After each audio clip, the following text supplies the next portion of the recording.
Hello, my name is Isabella. I am a student of English literature. This is my story. I want to tell you about my life in London. I want to tell you about my fantastic teacher. You can read my story and learn English with me. It is a beautiful day of summer. I am traveling on a train. Two women are on the train with me. The women are sitting opposite me. They are speaking English. I don't understand much. I am studying English, but I am a beginner. I don't know many words. I began speaking to the women. I said some words in basic English. The women understood what I wanted to say, and that made me happy. I said that I want to learn English. The women told me that they are from England. They are going home from a conference. Our conversation was 10 minutes long. The next station was my station. I said goodbye. The women gave me their address and phone number. They told me that I can visit them in England.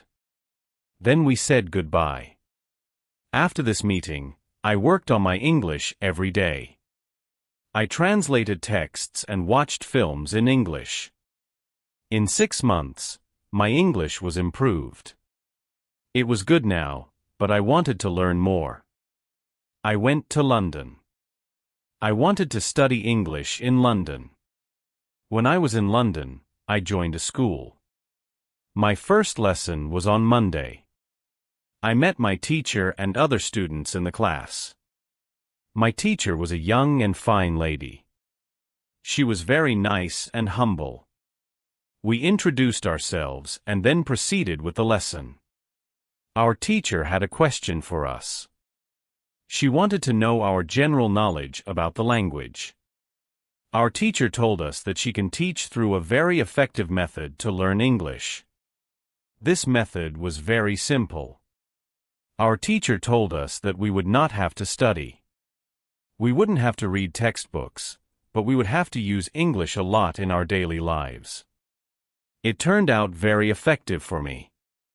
I did not like studying from the textbooks because they confused me. Then we spoke about what is important when we learn a new language. Our teacher told us language is a purpose and a mode for communication. We need languages to communicate. Languages help us to express ideas and thoughts. So when you learn a new language, the best method is to use the language to express our feelings and to communicate with other people as well. And this is what we will do in our course. We will speak and make use of the English language a lot. Many students try to remember new words. They also study grammar rules, and these students don't use English for speaking. They study about the language, but they don't use the language. There is a difference. Of course, you need to learn new words and grammar, but you don't have to study them. You need to practice them on a daily basis. In this course, I wanted to show a very simple and effective method on how to learn vocabulary and grammar.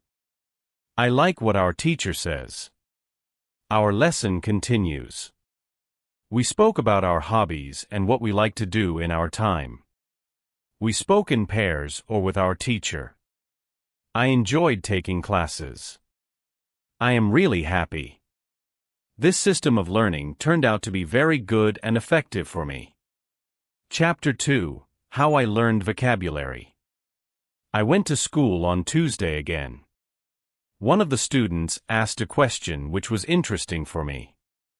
She asked, what is the best way to learn new words?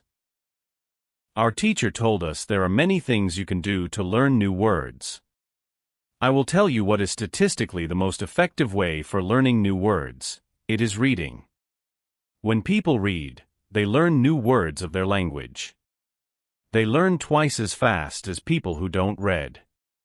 It is good to read for at least 30 minutes every day. I want to show you what you should do if you want to get the maximum profit from reading. First, it is very important that the book or text which you read is interesting for you. It is important that you enjoy reading the book. The book can be a nice story, or it can be fictional or non-fictional, whatever your interest is. Don't read the text which isn't interesting for you. When you don't know many words, you can get frustrated. You always want to enjoy everything you do while using the language. It is effective to choose a text which is interesting and also okay for your level. When you read the text and you see a word which you don't understand, you should take a dictionary and find the word in the dictionary. Then you would look at its meaning. This will make for a better understanding of the text, and your knowledge of the text will be increased. You won't have to write the word anywhere. The word will automatically get locked in your brain, and you will always remember its meaning whenever you see this word again. Every time there is a new word for you, you will do the same. Reading also has another great advantage. When you read, you learn new words, and you also learn how each word is connected to other words in the sentence. You can see how to link the words correctly. This way of learning new words is very effective. Try it, and you will see how fast you can learn new words. Then we continued with the lesson. We spoke about the situation in England and about the best jobs for students. This is good for me because I want to get a job. I want to do something in my spare time after school. I asked other students if they knew from where I can find a job. They told me that I should go to a job center. The job center offers a lot of jobs, especially for students. This is good for me. I am happy that I know from where I can find a job. When my day at school was over, I went to the job center. I did not know what job I could do, so I asked the lady at the job center, "Oh, what is the best job for a student?" The lady told me that they have some good jobs for students. She told me that I can be a cleaner or a waitress in a cafe. I told the lady that I have no experience with these jobs. She told me that my English is good enough to work at the cafe. The training was not difficult, and I can have more chances to speak English than being a cleaner. She told me that I can start my job on Thursday. It is all good for me. I am happy that I have a job where I can practice English. When you want to learn new words effectively, read for 30 minutes every day. On Wednesday, I went to school again. There is one student in the class who is quieter than the others.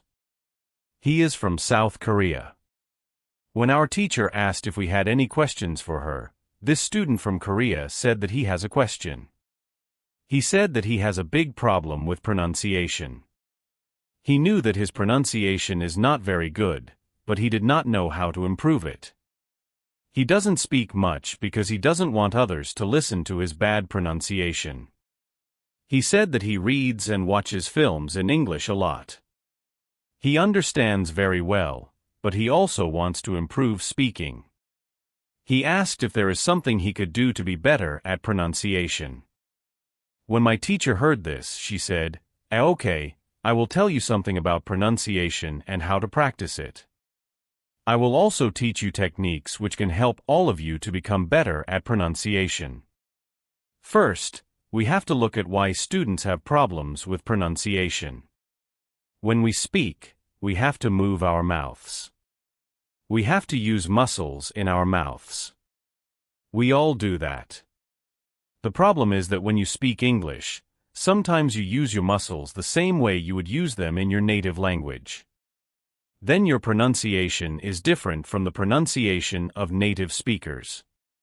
This happens to many students who learn English.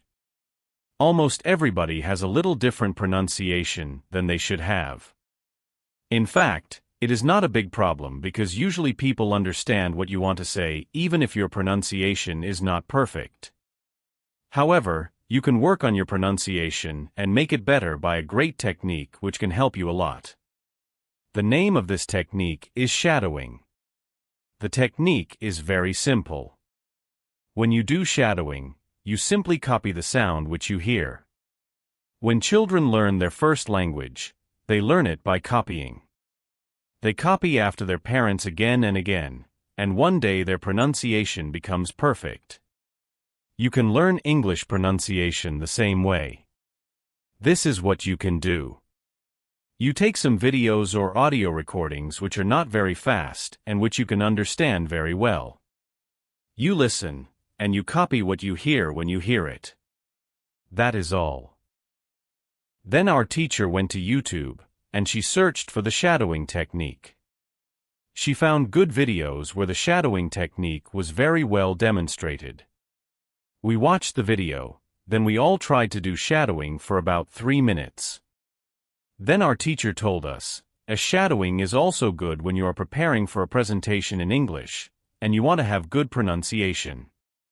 Before the presentation, you can go to some place where you are alone, and you can do shadowing for about 10 minutes. You will see how much it will help you to have better pronunciation during the presentation. This was very interesting for me. I hadn't heard about this technique before. When the lesson finished, I went to the school reception. I asked the lady if there were any sport activities at school. I would like to do some sport in England. The lady at the reception said, "Yes, we have a table tennis team and a football team. The football team has training today at 5 o'clock." I was very happy because sport is very important in my life. I went to the training of the football team. I met a lot of players from different countries. The players are from Brazil, Japan, Russia, Spain, Argentina, and Italy. I liked the training. I was very happy that my time in England started well. I have a great teacher. I also have some new friends for my football team. Also, tomorrow I am starting my job as well. When you want to have a good pronunciation, repeat after native speakers. On Thursday, I went to school again. We had a new student in our class. Her name is Elizabeth, and she is from Italy. At the beginning of the lesson, my teacher asked Elizabeth some questions. My teacher knows Elizabeth because Elizabeth visited her class 1 year ago. It was a class for beginners, and it was only for 2 weeks during summer holiday. When Elizabeth speaks, she speaks beautifully. Her pronunciation is very good, and she is fluent. My teacher was very happy, and she told Elizabeth, "Your school in Italy must be very good." Elizabeth said, "I don't go to any school. I learn English at home. I use techniques that I learned from you. I do a lot of reading, shadowing, and thinking aloud. I try to think more in English than in Italian. This is how I work on my English. The 2 weeks which I spent last summer at your class helped me a lot. You showed me the way. I know how to work on my English every day. This is why I wanted to join your class again. Because 1 year ago, I was a beginner, and now I can speak English. I want to learn from you again." My teacher was very happy when she heard these words. She appreciated Elizabeth for her hard work. It is all very interesting for me. I already know about reading. I also know the shadowing technique, but Elizabeth also speaks about thinking aloud. I don't know what it is, so I asked our teacher, "Oh, what is thinking aloud?" Our teacher replied, "It is a very effective technique. You have to have a strong motivation to learn English if you want to have benefits from this technique. It is also good to know that for some people this technique is a little crazy. But when you start to think aloud, your English can be better very fast." I said, "I have a strong motivation. I don't care if the technique is crazy. If it helps, I want to learn it. Can you teach us this technique?" Okay. It is actually very simple. You think in your native language all day every time. It is normal. Now you can start to think in English, and when you start to think in English, then you can think aloud. You simply say aloud what you think. It is all. I said, it is very simple. Why is it very effective? Our teacher says, maybe you can ask Elizabeth. She uses this technique. Maybe she can tell you more about this technique. Then our teacher asked Elizabeth if it is okay for her to speak about her experience with thinking aloud. It is not a problem for Elizabeth. She said, when I started with this technique, it wasn't easy. I started with very simple sentences. For example, I can speak English. It is good that I can speak English. I want to be better. I need to practice every day. I don't know many words, but I can use these words. I can say my ideas with these words. I can do this. This is great. The sentences were really simple, but at the beginning, there was one problem. My thinking in Italian was long and complicated. I was not able to say in English exactly what I said in Italian. I needed to find a simpler form for English. To think in simple English was the hardest part. But after some time, it was normal for me to think in English. Then something interesting happened. I met a man from Australia. He was on holiday in Italy. I was still a beginner, but we started to speak English. I could see that I was able to speak with him without having problems. My sentences were simple and short, but I was able to speak. I didn't translate in my head from Italian to English. After the meeting with the man from Australia, I started to use thinking aloud more. This technique helped me a lot with my speaking. I still use it every day. It is really a very effective technique. Our teacher thanked Elizabeth for her experience with thinking aloud. I wanted to use this technique because I also wanted to get better at speaking. When you want to speak English fluently, think aloud. I want to give you an extra piece of advice. When you want to learn English, read, listen, think and speak. Do each activity for 40 minutes every day. You can read, listen, and shadow hearing our basic English stories. Happy reading and happy learning. Thank you for listening to today's video. If you enjoyed today's video and want to say thank you, then express your feelings in the comment box and subscribe to my channel.